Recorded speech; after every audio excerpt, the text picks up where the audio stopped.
Hello guys, depth queen स्वागत करती है अपने डार्क डेप्थ वर्ल्ड में। और आज जिस फिल्म के बारे में मैं बात करूंगी ये एक अंडररेटेड मूवी है। हालांकि इस मूवी को बहुत सारे पुरस्कार मिल चुके हैं, लेकिन उसके बावजूद भी मैं इसे जया बच्चन के करियर की एक अंडररेटेड मूवी मानती हूँ, क्योंकि इस फिल्म के बारे में ज़्यादा चर्चा मैंने तो नहीं सुनी। हालांकि एक साल पहले 1973 में फिल्म आई थी अभिमान, जिसमें थे मिस्टर अमिताभ बच्चन और ये खुद जया बच्चन। इस फिल्म की ज़्यादा चर्चा होती है। हालांकि ये जो फिल्म थी कोरा कागज़, जी हाँ, जिस फिल्म के बारे में मैं बात करने वाली हूँ ये फिल्म है कोरा कागज़, जो 1974 में आई थी। इस फिल्म के बारे में इतनी बातें नहीं होती हैं, जबकि अगर मैं कोरा कागज़ और अभिमान दोनों को कंपेयर करूं तो दोनों ही पति पत्नी के रिश्तों के ऊपर बनी है। जो अभिमान है उसमें कॉन्सेप्ट बिल्कुल अलग है, और कोरा कागज़ जो है वो बिल्कुल एक अलग फिल्म है। लेकिन हमेशा से मैंने अभिमान के बारे में ज़्यादा लोगों को बातें करते हुए सुना है। इस फिल्म के बारे में उतनी चर्चा नहीं होती है।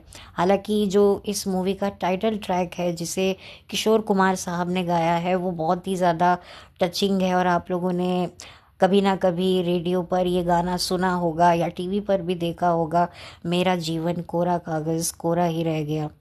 हालांकि ये फिल्म बिल्कुल भी कोरी नहीं थी। इस फिल्म में बहुत सारे इमोशंस थे, बहुत ज़्यादा इसमें एक रियलिटी दिखाई थी। अक्सर हम लोग कहते हैं कि जो शादी होती है उसकी कहीं ना कहीं टूटने की वजह जो होती है, अगर किसी को देनी होती है तो वो माँ वजह बनती है, यानी कि लड़के की माँ। लेकिन इस कहानी में सिचुएशन बिल्कुल अलग थी। इसमें एक लड़की की माँ उसकी शादी टूटने की सबसे बड़ी वजह बनती है, और यही वजह है कि मैंने इस फिल्म के बारे में बात करना ज़रूरी समझा। क्योंकि अक्सर हम लोग सास को बदनाम करते हैं, सासें घर तबाह करती हैं, बेटे बहू की ज़िंदगियां ख़राब करती हैं, उनको बसने नहीं देती, उनकी गृहस्थी में आग लगाती हैं। लेकिन कुछ ऐसी माएँ भी होती हैं जो पता नहीं किन ख्वाबों ख्यालों में जीती हैं, और वो अपने अकॉर्डिंगली अपनी बेटी की मैरिड लाइफ को, उसकी गृहस्थी को चलाने की कोशिश करती है। और समझदार से समझदार लड़कियां जो हैं अपनी माँओं को अपोज नहीं कर पाती हैं। उनको लगता है कि हमारी माँ है और वो हमारा भला ही तो चाहती है। लेकिन अगर बात कहें सास की, अगर सास बहू को कुछ बोलती है तो जो बहू होती है वो सुनने को तैयार नहीं होती। वो ये थॉट प्रोसेस नहीं रखती है कि नहीं भाई, मेरी सास है, उसका भी एक एक्सपीरियंस है। लेकिन वही चीज़ माँ करती है तो कभी कभी बेटियाँ चिढ़ती भी हैं, लेकिन उसके बावजूद भी क्योंकि वो हमारी माँ है तो इसीलिए वो उन्हें फॉरगिव कर देती हैं। और सास है वो उनको फॉरगिव नहीं कर पाती। मैं ये नहीं कहती कि सासों की कभी कोई गलती नहीं होती है, सासों की बहुत गलतियां होती हैं, लेकिन मैं आपको एक रीज़न समझा रही हूँ कि सास सास होती है और माँ माँ होती है। लेकिन अगर माँ ही सास बन जाए तो बेटियाँ उनको सासें बनने में जो है वो इतना रिवोल्ट नहीं करती हैं। मेरा मुद्दा ये है। यहाँ पर भी एक समझदार लड़की जिसे डे वन से पता था कि मेरा हस्बैंड कौन है, क्या है, कितना कमाता है, उसके बावजूद भी अपनी माँ को वो दखल अंदाजी करने देती है, और जिसकी वजह से उसका घर तबाह हो जाता है। जो उसके शादी के जो खूबसूरत गोल्डन ईयर्स होते हैं, उन गोल्डन ईयर्स को उसे विरह की अग्नि में जलना पड़ता है, क्योंकि वो और उसका पति जो है अलग अलग सेपरेटली, अलग अलग न जाने कौन से शहरों में बसे हुए होते हैं। जो हस्बैंड होता है वो बहुत साल बाद जो है जया बच्चन को मिलता है एक स्टेशन पर, और वहाँ पर जो है वो लोग वापस से मिल जाते हैं और कहानी ख़त्म हो जाती है। लेकिन आप सोचिए कि जो हस्बैंड वाइफ के जो गोल्डन ईयर्स होते हैं, जो शादी का जो टाइम होता है जहाँ पर वो लोग एक दूसरे को समझते हैं, और अगर ऐसे ही सिचुएशन में, ऐसे ही मोमेंट में, ऐसे ही इनिशियल डेज में अगर पति पत्नी लड़ झगड़ कर बैठ जाएं और अलग हो जाएं और दूसरे दूसरे शहरों में जाके बस जाएं, पति के वेयर अबाउट्स ही ना पत्नी को पता चले कि पति कहाँ का कहाँ चला गया, तो वो पत्नी मतलब कैसे होगी। हालांकि ये तो खैर जो कहानी थी ये 1974 की थी। आज की तारीख में तो इससे बदतर हालत होती है। आज की पत्नियां ना ही डेडिकेटेडली वेट करती हैं, ना ही वो अपोलोजेटिक होती हैं। यहाँ पर जब पति पत्नी मिलते हैं तो अपनी अपनी गलती का उनको एहसास होता है, और जो है वो एक दूसरे से कहीं ना कहीं जो है क्षमा मांगते हैं कि हमने ईगो में आकर बेवकूफ़ी करी, और उसके बाद वो एक हो जाते हैं। हालांकि दोनों अपनी अपनी जगह पर जो है समझदार होते हैं।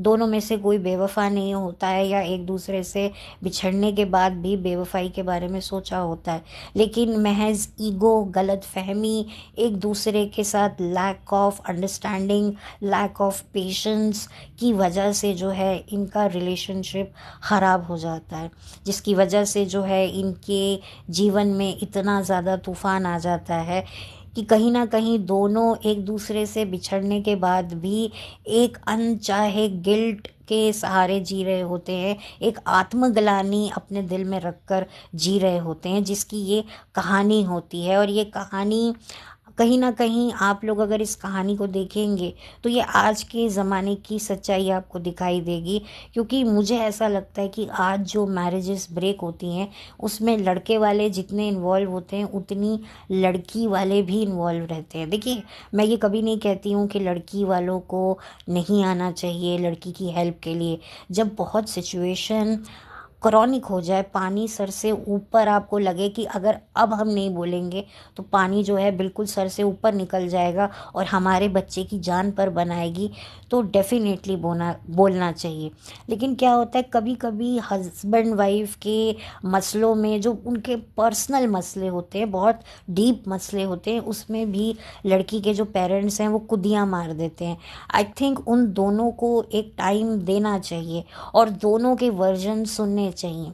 क्या होता है, हम बेटी का सुन के जो है वो बेटी के घर वाले इमोशनल हो जाते हैं, बेटे का सुन के जो बेटे के परिवार वाले हैं, लड़के के परिवार वाले हैं, वो इमोशनल हो जाते हैं। ये भी एक बहुत बड़ा फैक्टर होता है। हाँ, एक दूसरे को वक्त दो, एक दूसरे की मैरिज को टाइम दो, एक दूसरे की अंडरस्टैंडिंग बिल्डअप होने में थोड़ा तो फैमिली को टाइम देना चाहिए। उसके बाद अगर कोई सिचुएशन ना हो, देन फिर कोई ना कोई मसला, कोई ना कोई मन का समाधान एक दूसरे के हल निकालने चाहिए। इस बात में कोई गलती नहीं है, लेकिन कोई मैच्योरिटी दिखाए बगैर जब दोनों के घर वाले, अगर कोई एक का भी घर वाला इन्वॉल्व हो जाता है ना, तो मैरिज जो है वो कहीं ना कहीं ख़राब होने लगती है, जो इस फिल्म में दिखाया गया है। आप इस फिल्म को देख सकते हैं। इस फिल्म में विजय आनंद होते हैं जो जया बच्चन के पति का किरदार निभा रहे होते हैं। जया बच्चन के पति का जो किरदार जिन्होंने निभाया है, विजय आनंद, वो एक बहुत ही अच्छे एक्टर हैं और वो मशहूर अभिनेता देवानंद के भाई हैं। विजय आनंद की सन 2004 में ही डेथ हो गई थी।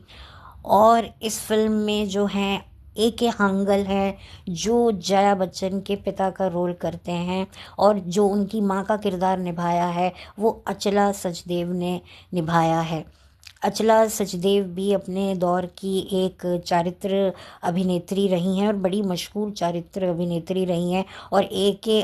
हंगल साहब जो हैं वो तो, उनके अभिनय तो आप सब लोगों ने देखे ही हैं कि भाई इतना सन्नाटा क्यों है भाई। ये जो शोले फिल्म का जो डायलॉग है आज भी बहुत ज़्यादा पॉपुलर होता है। तो ये फिल्म है, इस फिल्म में आपको ये दिखाया जाएगा कि दो समझदार लोग भी इतना ज़्यादा जो हैं गलती कर बैठते हैं। कैसे संजोगों के फोर्स ऐसे आते हैं कि दो समझदार, अक्लमंद, सेंसिबल लोग भी जो हैं ईगो के चलते जो हैं अपनी मैरिज को ख़राब कर लेते हैं। यहाँ पर मैं ये नहीं कहूँगी कि सिर्फ लड़की की गलती थी, यानी कि जया बच्चन ही ज़्यादा होती हैं अपनी मैरिज को ख़राब करने के लिए, या उनकी माँ होती हैं। जो विजय आनंद का जो कैरेक्टर है वहाँ पर भी ईगो ज़्यादा दिखाया गया है। लेकिन वही वाली बात है कि समय भी उस वक्त उनका शायद साथ नहीं देता। शायद उनका, आप कह सकते हैं, जब दो लोगों का बिछड़ना तय होता है ना, तब दोनों में से कोई भी जो है उनकी अक्ल के जो पर्दे होते हैं वो गिर चुके होते हैं। ये अक्सर हमने कई जगहों पर घरों में देखा है जहाँ पर परिवार जेन्युइनली लड़का लड़की को समझाता है कि भाई आप ये चीज़ कर सकते हो, ये अभी आप टाइम ले सकते हो। लेकिन लड़का लड़की जो हैं टाइम ही देना नहीं चाहते, और फिर ऐसा होता है कि बाद में जब सब कुछ ख़त्म हो जाता है, शादी ख़त्म हो जाती है, फिर बाद में उनको रियलाइज़ होता है नहीं यार, जब उनके आगे जाके ख़राब एक्सपीरियंस होते हैं तब उन्हें लगता है कि नहीं यार, हमें सुननी चाहिए थी, एक मौका देना चाहिए था। और कभी कभी ऐसा भी होता है कि लड़का लड़की का डिसीजन बिल्कुल सही होता है, वो लोग अपना अलग होकर जो है एक अच्छी ज़िंदगी बिता रहे होते हैं। खैर, ये तो हमें नहीं पता होता कि हम जो फैसले लेने वाले हैं ज़िंदगी में वो कितने ज़्यादा हमें फ़ायदे देंगे। लेकिन यस, अगर आप कोई डिसीजन ले रहे हैं तो आप ये सोच कर लीजिए। मैं हमेशा एक बात कहती हूँ कि देखिए, मैं तलाक के ख़िलाफ़ नहीं हूँ। मैं तलाक के तब खिलाफ होती हूँ जब आपने तलाक लेने के बाद जो है अपनी ज़िंदगी को और ख़राब करना है।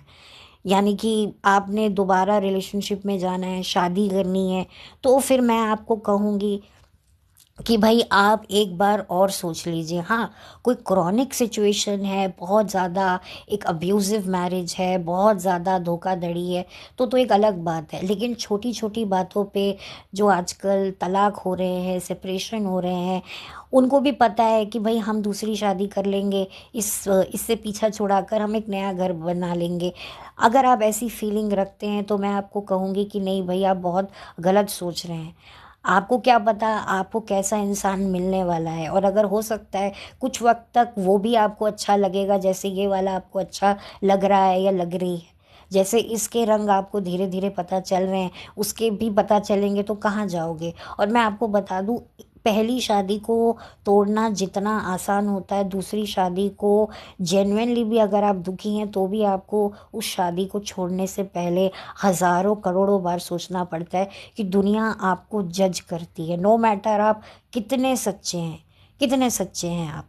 लेकिन वही बात होती है कि दुनिया को लगने लगता है नहीं यार, इसका मतलब तो फिर वही उसका जो पहला हस्बैंड था या पहली वाइफ थी, फिर वो सही कह रही थी। लोग जज करने लगते हैं, और कई बार उनके जजमेंट सही भी साबित होते हैं और कई बार जजमेंट गलत भी साबित होते हैं। खैर, मैं ये नहीं कर रही कि हमें जज करना चाहिए, मैं आपको एक बात कह रही हूँ। तो मेरा यही मकसद था कि जिस तरीके से आज की तारीख में जो घर टूट रहे हैं, उसकी हमेशा वजह लड़के की माँ नहीं होती है, लड़की की माँ भी एक बहुत बड़ा रोल प्ले करती है। और इस फिल्म में जया बच्चन फिर एक टाइम पे अपनी मदर को काफ़ी खरी खोटी भी सुनाती हैं कि तुम्हारी जैसी अगर माँ होगी तो कोई भी लड़की जो है अपने ससुराल में बस नहीं सकेगी। क्योंकि ये एक सबसे बड़ी बात होती है, मैंने खुद ने अपनी असल ज़िंदगी में ऐसी माएँ देखी हैं जो अपनी बेटी की शादी करवाने के बावजूद भी उनकी ज़िंदगी से दफ़ा नहीं होती हैं। वो हर वक्त अपनी बेटी की मैरिड लाइफ में घुसी रहती हैं, और बेटियां भी जो हैं इतनी ज़्यादा बेवकूफ़ होती हैं कि हर छोटी से छोटी चीज़, हर प्राइवेट मोमेंट अपना और अपने हस्बैंड का वो अपनी माँ से शेयर करती हैं। और जब इस बात पर हस्बैंड अपोज करता है या वो जाकर जो है अपने ससुर को ये बात बताता है कि भाई आपकी बेटी इतनी डीप पर्सनल इंफॉर्मेशन भी अपनी मदर के साथ शेयर कर रही है, तो जो लड़की का बाप क्या कहते हैं, अरे भाई माँ है, माँ माँ तो खुशी हो रही है ना, माँ को अच्छा लगता है उसकी बेटी अपनी मैरिड लाइफ में सुखी है। तो भाई ठीक है, हर माँ चाहती है कि मेरी बेटी सुखी रहे मैरिड लाइफ में, बट कुछ ऐसी प्राइवेसी होती है, कुछ ऐसे पर्सनल मोमेंट होते हैं जो सिर्फ हस्बैंड वाइफ के होते हैं। लड़कियां वो भी डिस्कस करती हैं, और इसी की वजह से जो है इतना ज़्यादा कलेश हो जाता है कि हस्बैंड्स के बड़े मुंह चढ़ जाते हैं। देखिए, जैसे लड़कियों को ममाज बॉय पसंद नहीं आते हैं कि भाई ये तो मावड़िया है, ये तो मामा मामा करता रहता है, वैसे ही मर्दों को ममाज डॉटर नहीं पसंद आती हैं। अगर एक लड़की चाहती है कि मेरा पति मेरा बन के रहे, तो मर्द भी चाहते हैं कि मेरी पत्नी मेरी बन के रहे। तो यही वजह होती है। कई बार लड़कियां जो होती हैं वो अपने हस्बैंड्स को बोलती हैं चलो हम अलग घर में रहेंगे, मैं नहीं एडजस्ट कर पाऊंगी। लेकिन जब वो अलग घर में रहती हैं तो वहाँ पर वो अपनी माँओं को ले आती हैं, माँओं का उनकी राज हो जाता है, जो कि मुझे लगता है बहुत ही गलत है। अगर लड़की ये चाहती है कि मेरा पति अपनी माँ से एक डिस्टेंस बना के चले, तो उसको भी अपनी माँ से उतना ही डिस्टेंस बना के रखना चाहिए। क्योंकि देखो, दोनों का जो रिलेशनशिप होता है ना, हस्बैंड वाइफ का, वो दिल का कनेक्शन होता है। तो ये जो दिल लगा हुआ होता है ना, तो यहाँ पर फिर किसी और का साथ लगने की फिर कोई गुंजाइश नहीं होती है। लेकिन लड़कियां जो होती हैं आजकल अपने हस्बैंड्स को फोर्स करती हैं, तुम अपने परिवार को छोड़ दो और मेरे परिवार को अपना परिवार मान लो। ये तो नहीं हो सकता ना। फिर जब लड़का लड़की पर ज़बरदस्ती करता है कि भाई तू अपनी माँ को छोड़, तू कर, तो फिर वहाँ पर एक फेमिनिज्म का झंडा आ जाता है कि नहीं भाई, बेटी है, बेटी कैसे माँ को छोड़ सकती है।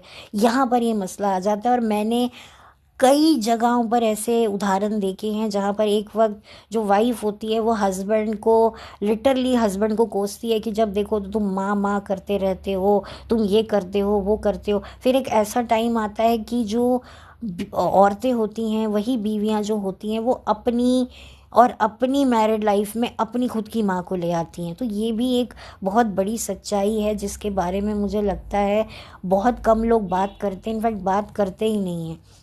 हम हमेशा सिक्के के एक पहलू को तवज्जो देते हैं, दूसरे पहलू पर तो बात ही नहीं कर पाते हैं। मैंने अपनी ज़िंदगी में ममाज़ बॉय भी देखा है और ममाज़ डॉटर भी देखी है, और इन सब का जो भुगतान होता है वो बच्चों को भुगतना पड़ता है। क्योंकि एक तरफ पति अपने ख़ानदान के लिए लड़ता है, एक तरफ बीवी अपने ख़ानदान के लिए लड़ रही होती है, और बच्चे जो होते हैं वो पिस रहे होते हैं माँ बाप के झगड़े देख देख कर। भाई तेरा रिश्तेदार घर में नहीं आएगा, अगर तेरा आया तो फिर मेरा भी आएगा। बीवी बोलती है भाई तुम्हारे रिश्तेदार आएंगे तो मैं तो नहीं कर पाऊंगी। कहेंगे अच्छा तेरे आए या तेरे आते या हफ्ता 2 हफ्ता घर में रहते तब तो कोई दिक्कत नहीं होती। तो यहाँ पर ये सारे मसले चलते रहते और बेचारे बच्चे इस पूरे जो है संदर्भ को देखकर जो है वो अंदर ही अंदर जलते रहते हैं, और माँ बाप के गुस्से फिर निकलते किस में, बच्चों पे ही तो निकलते हैं। और वो बच्चों के दिमाग पर इतना ज़्यादा घर कर लेते हैं कि वो सोचते हैं यार हम शादी नहीं करेंगे, हमारे पार्टनर को आकर हम तकलीफ़ नहीं देंगे, हम उसके ऊपर ये अनवांटेड रिस्पॉन्सिबिलिटी। देखिए, एक होती है जेन्युइन रिस्पॉन्सिबिलिटी कि एक जेन्युइन होती है, और एक होती है अनवांटेड रिस्पॉन्सिबिलिटी जो शायद रिस्पॉन्सिबिलिटी होती ही नहीं है।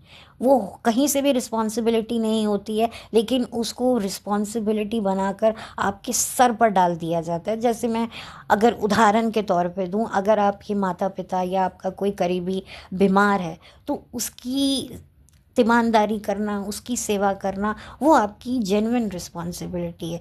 लेकिन भाई रिश्तेदार के यहाँ शादी है और वहाँ जाओ और वहाँ पर जाकर बैठो, 2-2 घंटे रहो, वो आपकी एक अनवांटेड रिस्पॉन्सिबिलिटी है। मैं तो हमेशा ये मानती हूँ कि इंसान को उसके सुख से ज़्यादा अगर वो आपके दुख में काम आ रहा है ना, तो वो सही कर रहा है।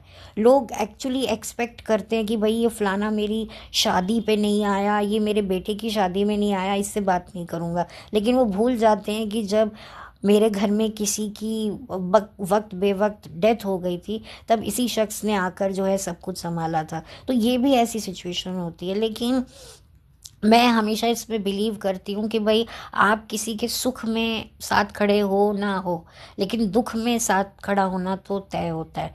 लोग क्या है, सुख में आ जाते हैं, दुख में भग लेते हैं। तो ये एक बहुत बड़ी सच्चाई है। तो खैर, मैंने इसी वजह से इस फिल्म के बारे में बात करना ज़रूरी समझा। इस फिल्म में सबका अभिनय काबिले तारीफ़ है। मेरी कोई हैसियत नहीं है कि मैं किसी एक की भी एक्टिंग को जज करूं या उसे रेट करूं।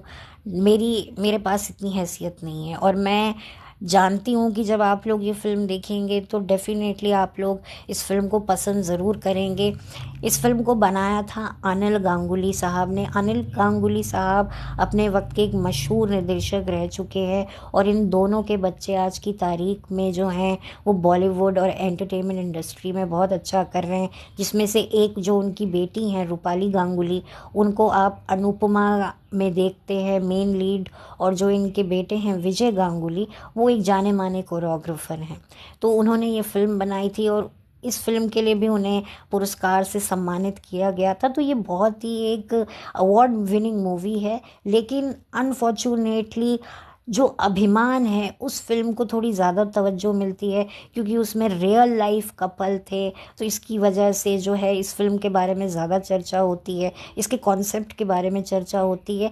डेफिनेटली इसका कॉन्सेप्ट भी अच्छा था कि एक मर्द है जो एक फेमस सिंगर है, और वो उसकी वाइफ भी उसके साथ जब गाना शुरू करती है तब उसकी वाइफ को ज़्यादा तवज्जो मिलने लग जाती है, और वो जो है उसको कोई पूछता नहीं है, तो वहाँ से ईगो खड़ा होता है। तो खैर वो एक अलग कॉन्सेप्ट था, लेकिन ये जो कॉन्सेप्ट था कोरा कागज़ का, ये बहुत ही ज़्यादा घरेलू था, और मुझे लगता है ये ज़्यादा रिलेटेबल था, क्योंकि ऐसी सिचुएशंस होती हैं।